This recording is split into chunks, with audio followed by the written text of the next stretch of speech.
Perkenalkan, nama saya Muhammad Sadiqa Arsya, NIM 20455613 PR 16513 dari golongan B2 kelompok 1. Pada kesempatan kali ini saya akan melakukan pengamatan mengenai ekosistem sungai yang terletak pada Desa Lau, Kecamatan Dawe, Kabupaten Kudus, Jawa Tengah.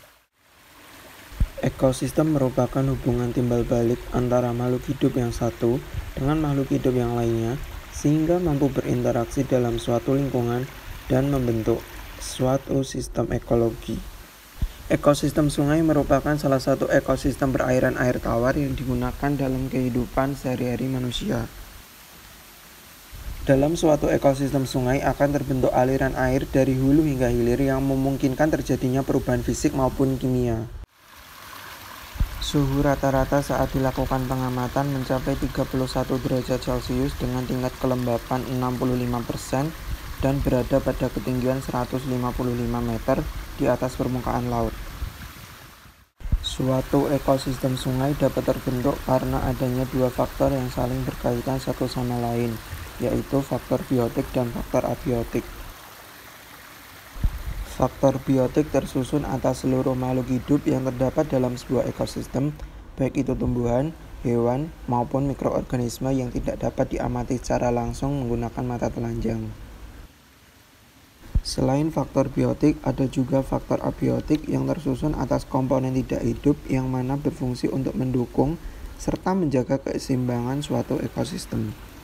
Berdasarkan pengamatan yang telah dilakukan, dapat ditemukan beberapa komponen biotik fauna berupa serangga air, belalang, capung, laba-laba, semut, kadal, kupu-kupu, kumbang, dan lain sebagainya. Sedangkan komponen flora yang dapat ditemui berupa pohon pepaya, pohon talas, pohon ketela, pohon tebu, lumut, beberapa jenis paku-pakuan, pohon randu, pohon pisang, pohon jati, dan pohon bambu. Beberapa komponen abiotik yang dapat kita temukan setelah melakukan pengamatan berupa cahaya matahari, temperatur, air, batu, dan juga pasir.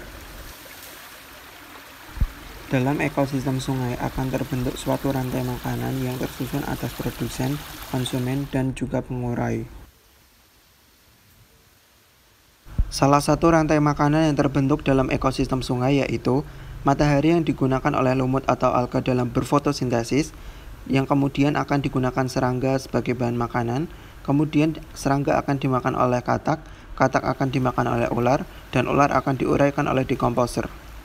Selain itu, dalam suatu ekosistem sungai akan terbentuk aliran energi yang mana terjadi perpindahan energi dari suatu tingkat trofik ke tingkatan berikutnya. Sekian penjelasan yang dapat saya sampaikan, kurang lebihnya saya mohon maaf. Terima kasih.